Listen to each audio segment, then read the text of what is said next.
Dear parents, आपने ये पक्का नोटिस किया होगा कि आपकी बेटी जो पहले हंसती रहती थी लेकिन धीरे धीरे अब चुप रहने लगी। ऐसा लगता है जैसे इसमें एनर्जी ही नहीं बची।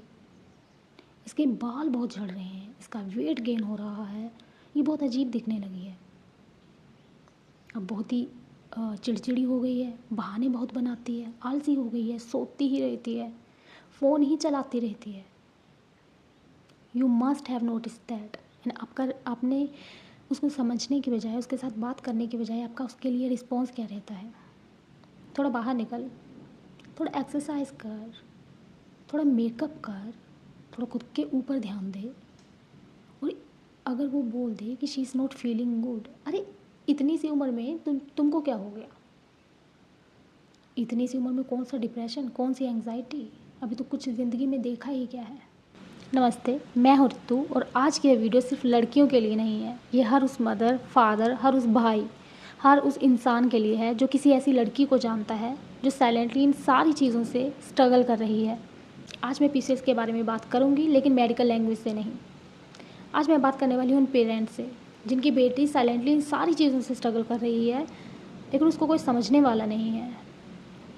क्योंकि शायद अभी भी हमारी इंडियन सोसाइटी इतनी प्रोग्रेसिव नहीं हुई है कि इन प्रॉब्लम्स के बारे में पब्लिकली बात भी की जा सके। एंड यही रीज़न है कि इन सारे सिम्टम्स से स्ट्रगल करने के बावजूद भी आपकी बेटी आपसे खुल के बोल तक नहीं पा रही। क्योंकि भारत में लाखों लड़कियां पीछे से स्ट्रगल कर रही हैं, लेकिन इसके बारे में उन्हें खुद को भी इतनी अवेयरनेस नहीं है कि उनके साथ हो क्या रहा है। उनके बस इतना पता है कि वो टायर्ड फील कर रही हैं, उन्हें कुछ भी अच्छा नहीं लग रहा, उनके मूड स्विंग हो रहे हैं, वो इरिटेट हो रही हैं और उनका कॉन्फिडेंस एकदम लो हो चुका है। शीशे में वो खुद को देखती हैं तो उन्हें बस अच्छा नहीं लगता। जैसे वो पहले दिखती थी अब वो वैसी नहीं दिखती। सोसाइटी के द्वारा लाए गए सो कोल्ड स्टैंडर्ड में अब वो फिट नहीं हो पा रही।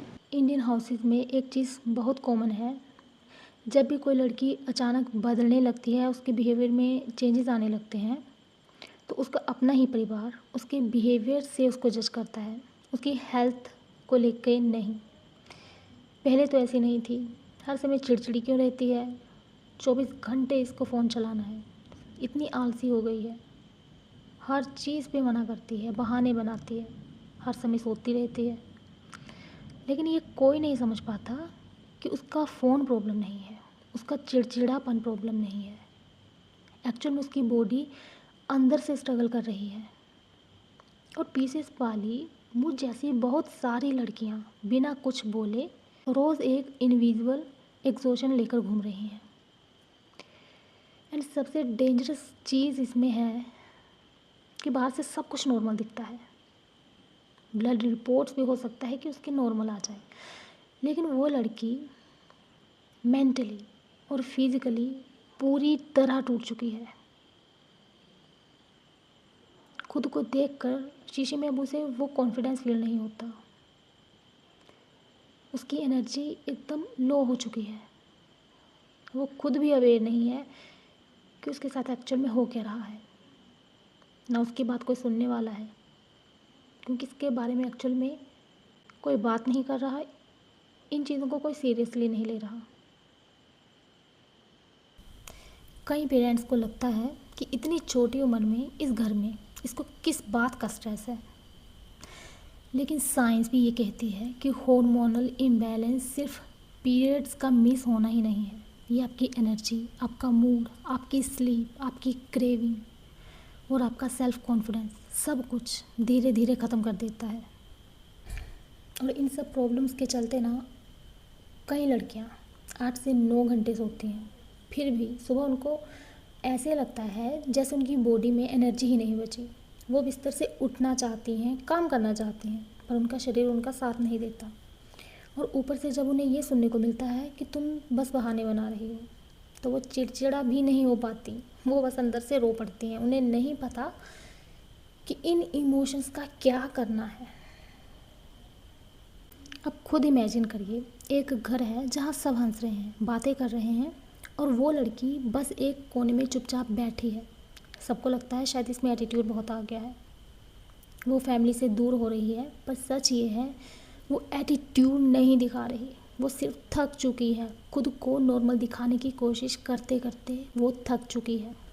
ऑनेस्टली इंडिया में ना लड़कियों को बीमारी से उतना दर्द नहीं होता जितना खुद को प्रूव करने में होता है। यहाँ लड़की पहले सिम्टम से लड़ती है और फिर अपने ही घर वालों के सामने ये प्रूव करती है कि वो ड्रामा नहीं कर रही। Recently I received call on Instagram from a girl जिसने मुझे अपनी प्रीवियस एंड करंट की पिक्चर शेयर करी एंड वो कम्प्लीटली डिफरेंट लग रही थी। सो उन्होंने मुझे कॉल किया एंड शी वॉज क्राइंग कि उसकी बॉडी एकदम चेंज हो चुकी है एंड उसे पता भी नहीं था कि मेरे साथ ये सब क्या हो रहा है। एंड उस लड़की के बाल एकदम झड़ चुके हैं, वेट एकदम गेन हो चुका है, फेस पे एकदम मतलब उस लड़की जो है वो पहचान में नहीं आ रही। एंड उसकी फैमिली का कहना है कि थोड़ा मेकअप कर, क्या बन गई है, 24 घंटे फ़ोन चला रही है, उल्टा सीधा खा रही है, थोड़ा बाहर निकल, पार्लर जा। लेकिन उस लड़की की बॉडी ऐसी है कि उसे खुद समझ नहीं आ रहा कि वो नहीं जानती कि वो अच्छा दिखना नहीं चाहती। मुझे ये इतना अजीब लगता है ना कि अगर किसी को बुखार आ जाए तो हम उसे पट्टी करेंगे या उसको डॉक्टर के पास लेके जाएंगे, उसको टैबलेट्स देंगे या कोई भी देसी नुस्खा अपनाएंगे। उसके बारे में हम जानते हैं। किसी का पैर टूट जाए तो हम उसको चलने से मना करेंगे, जो भी चीज़ें ज़रूरी हैं वो चीज़ें हम फॉलो करेंगे। लेकिन अगर किसी लड़की के हॉर्मोन्स बिगड़ जाएं, उसका अंदर का पूरा सिस्टम हिल जाए, तो हम कहते हैं योगा क्यों नहीं करती, सुबह जल्दी क्यों नहीं उठती, इतनी सी उम्र में कौन सी एंग्जाइटी आ गई, कौन सा डिप्रेशन आ गया। अभी दुनिया देखी ही क्या है, अब तो बहुत कुछ फेस करना है। हमारे ज़माने में तो ऐसा होता था। और ये बातें मैं सिर्फ इमोशनल करने के लिए नहीं कर रही, इसके पीछे एक बहुत बड़ी रियलिटी छिपी है। और उस लड़की को मैं ये बता सकती थी कि कौन सी डाइट फॉलो करो, सुबह जल्दी उठो, सनलाइट लो, उसको मैं सबको समझा सकती थी और उसको ये कोई भी बता सकता था, ये शायद वो खुद भी जानती थी। लेकिन आपकी फैमिली आपको समझे, आपको सुने, आपकी प्रॉब्लम्स को फील कर पाए, आपसे कम से कम पूछे कि आपको क्या हुआ है, कैसा फील कर रही हो, ये मैं कैसे समझा सकती थी। कोई भी कैसे समझा सकता है। हॉर्मोन्स हमारी बॉडी के केमिकल मैसेंजर्स हैं। जब पीसेस में बैलेंस बिगड़ता है ना, तो ब्रेन को वो सिग्नल नहीं मिलते जो उनको मिलने चाहिए। इंसुलिन रेजिस्टेंस की वजह से बॉडी को खाने से एनर्जी नहीं मिलती, इसलिए हमेशा थकान होती है। ये कौन समझाए। अगर इसके बारे में हम थोड़ी सी भी रिसर्च करेंगे तो हम समझ पाएंगे कि जब कोर्टिसोल बढ़ने लगता है तो उसके बढ़ने की वजह से बिना किसी बात के डर और एंग्जाइटी होती है। और जब आईने के सामने अचानक चेहरे पर बाल, बहुत सारे पिंपल्स या कंघी में बालों के गुच्छे दिखने लगते हैं ना, तो कोई भी लड़की अंदर से हिल ही जाएगी। सुबह उठकर जब वो वॉश बेसिन में अपने टूटते हुए बाल देखती है, वो दर्द सिर्फ वही समझ सकती है। वो अगली सुबह जब खाना खाने बैठती है और उसे कहा जाता है डाइटिंग क्यों नहीं करती, ढंग का खाना क्यों नहीं खाती, क्या बाहर इधर उधर उल्टा सीधा खाती रहती हो, दैट हर्ट्स बहुत ज़्यादा। क्योंकि कोई नहीं जानता कि जब एंग्जाइटी या होती है तो अपने आप बॉडी क्रेव करने लगती है मीठी और स्पाइसी चीज़ों की। यू नो व्हाट, जब मैं अपनी पिछली पिक्चर्स को देखती हूँ तो मैं आज भी सोचती हूँ कि क्या सच में ये मेरे बाल थे, इतने घने, इतने लंबे, और क्या मेरे बाल कभी ऐसे हो पाएंगे फिर से। तो जब मेरे बालों की इतनी बुरी हालत थी, मैं बता नहीं सकती मैं कैसा फील करती थी। मैं खुद बाहर नहीं निकलना पसंद करती थी, मैं किसी से बात करना पसंद नहीं करती थी, मेरा कॉन्फिडेंस एकदम लो हो गया था।